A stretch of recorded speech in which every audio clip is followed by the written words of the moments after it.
हरिओम प्रिय दर्शकों, यदि आपकी तुला राशि या तुला लग्न है तो ये वीडियो आपके लिए है।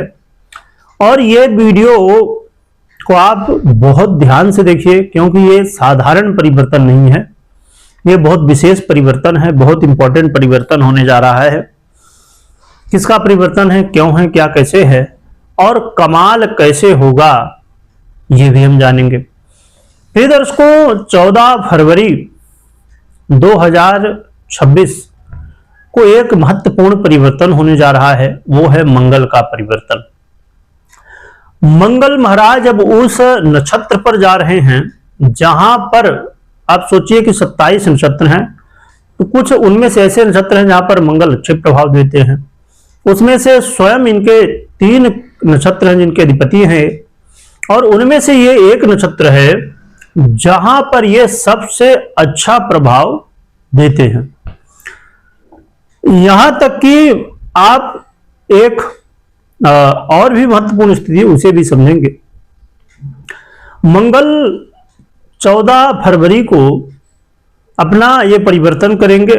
ये परिवर्तन होगा स्वयं मंगल के ही नक्षत्र 27 नक्षत्रों में से एक वो नक्षत्र जहां पर मंगल सबसे ज्यादा कंफर्टेबल होते हैं, सबसे ज्यादा अधिक अच्छे फल देते हैं, वो है धनिष्ठा नक्षत्र। धनिष्ठा नक्षत्र क्योंकि ये ऐसा नक्षत्र है जो कि धन, प्रतिष्ठा, सफलता, साहस और तेज निर्णय लेने की शक्ति देने वाला ग्रह है। और मंगल के भी स्वभाव में ये कारक तत्व है, क्योंकि ये मंगल से ही प्रभावित नक्षत्र है, उनमें से सबसे अच्छा नक्षत्र माना जाता है मंगल के गोचर के लिए। तो क्या कमाल मंगल करेंगे ये जानेंगे, पर एक बात और भी यहां पर समझ लीजिए कि आपने सुना होगा कि मकर राशि पर जब मंगल जाते हैं वहां पर बहुत अच्छे प्रभाव देते हैं।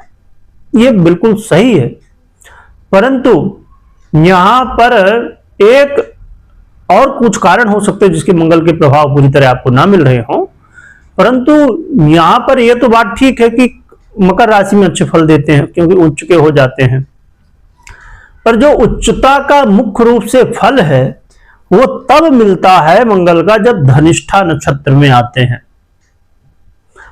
तो अब उसी नक्षत्र पर आ चुके हैं मकर राशि में गोचर करते हुए, पर एक यहां पर एक समस्या थोड़ी देखने को मिलती है, वो है कि ये जो धनिष्ठा नक्षत्र है ये 2 चरण तो मकर पर हैं इसके और 2 चरण कुंभ पर हैं, जिसकी वजह से जब यहां पर अब ये गोचर करेंगे धनिष्ठा में 14 फरवरी से, तो 14 फरवरी से लेकर 23 फरवरी तक तो धनिष्ठा और मकर राशि पर गोचर करेंगे, परंतु 23 फरवरी से फिर आगे यानी कि 3 मार्च तक ये कहां पर करेंगे, तो धनिष्ठा पर ही, परंतु कुंभ राशि पर गोचर करेंगे। इसलिए मकर राशि पे इनके बहुत अच्छे प्रभाव हैं और फिर कुंभ राशि पर भी प्रभाव होंगे, परंतु थोड़ी सी कमी आ जाती है।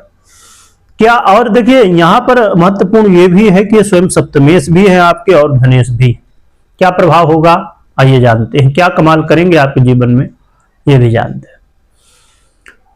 मंगल का गोचर काल, यदि आपका वो सपना था कि मुझे प्रॉपर्टी लेनी है, मुझे खुद का घर लेना है, मुझे प्लॉट लेना है, मुझे जमीन लेनी है, तो समझिए कि ये सपना पूरा होने का अवसर आपको मिल रहा है।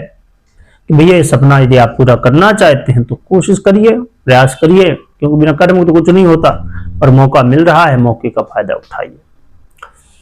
और यदि आप प्रॉपर्टी से जुड़ा हुआ कोई भी काम करते हैं, चाहे वो ब्रोकर का हो, चाहे बिल्डर का हो, या इससे जुड़े हुए बहुत सारे काम दुनिया भर के होते हैं, तो प्रॉपर्टी से जुड़े हुए काम में आपको अब सफलताएं मिलेंगी। आप देखेंगे इस समय वो बेनिफिट आपको मिलेगा जो कि अन्य समय पर नहीं मिलता है।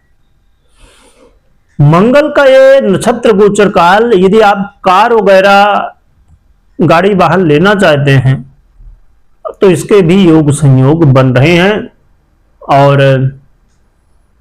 यह गोचर काल आपके जीवन में उस स्थिति तक ले जाएगा जहां आप बड़े बड़े निर्णय लेंगे और आपके जीवन में इसका बड़ा ही लाभ मिल सकता है। आपके आय में भी वृद्धि, और खासकर यदि व्यापारी हैं तो व्यापार में भी मंगल आपके वृद्धि करेंगे। और मंगल का यह नक्षत्र गोचर काल आपके अस्थाई धन में वृद्धि का योग संयोग बनाएगा। परंतु अपने माता पिता के स्वास्थ्य का ध्यान रखिएगा और किसी के ऊपर आंख बंद करके भरोसा मत करिएगा। तो ये कुछ स्थिति है, मंगल के प्रभाव देखने को ऐसे कुछ मिलने वाले हैं। अब हम जान लेते हैं कि उपाय क्या करना चाहिए। तो देखिए, पहला उपाय तो ये कि जरूर चेक करिए कि आपकी पर्सनल कुंडली में कैसी स्थिति है, नक्षत्र की कैसी स्थिति है, ग्रहों की। ये सब देखने समझने के बाद ही फिर आप जो है देखिए, यहां पर कई बार ये कंफ्यूजन होता है कि अरे हमने तो सुन लिया था, फिर हुआ नहीं, फिर ये हो गया, आपने तो कुछ समय पहले बड़ा अच्छा बताया था, फिर बुरा बता दिया, या बुरा बताया था तो अच्छा बता दिया। देखिए, अलग अलग ग्रहों की हम जब चर्चा करते हैं, अलग अलग नक्षत्रों पर, तो अलग अलग प्रभाव होंगे स्वाभाविक रूप से। एक जैसे तो प्रभाव सभी के होंगे नहीं, तो अलग ही प्रभाव देखने को मिलेंगे। तो जब आप पर्सनल कुंडली विश्लेषण करते हैं या करवाते हैं, तो इस गोचर काल और पर्सनल कुंडली जब दोनों को देखते हैं, तब निर्णय ले पाते हैं कि हाँ भैया सही क्या है, क्या करना चाहिए। इसके अलावा अब हम बात कर लेते हैं कि उपाय में आप क्या कर सकते हैं। तो हनुमान जी की आराधना कर सकते हैं, हनुमान चालीसा का पाठ कर सकते हैं, और मंगल का एक मंगल स्त्रोत आता है, उसका भी यदि संभव हो तो पाठ कर सकते हैं, या तो ओम भौमाय नमः इसका भी जप कर सकते हैं। तो इनमें से जो भी उपाय लगे आप करें, हनुमान जी की आराधना विशेष रूप से करें, तो ये आपके लिए बड़ा ही महत्वपूर्ण हो जाता है।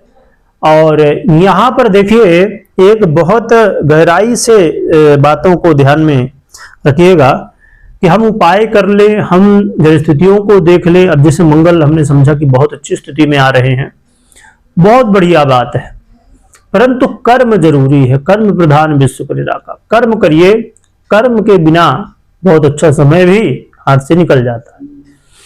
तो ये बात आपको हमेशा ध्यान रखनी चाहिए। कमेंट में जय बजरंगबली लिखिएगा, स्मरण करिएगा, और कोई भी निर्णय लेने से पहले पर्सनल कुंडली को चेक करिएगा। वीडियो देखने के लिए बहुत बहुत धन्यवाद।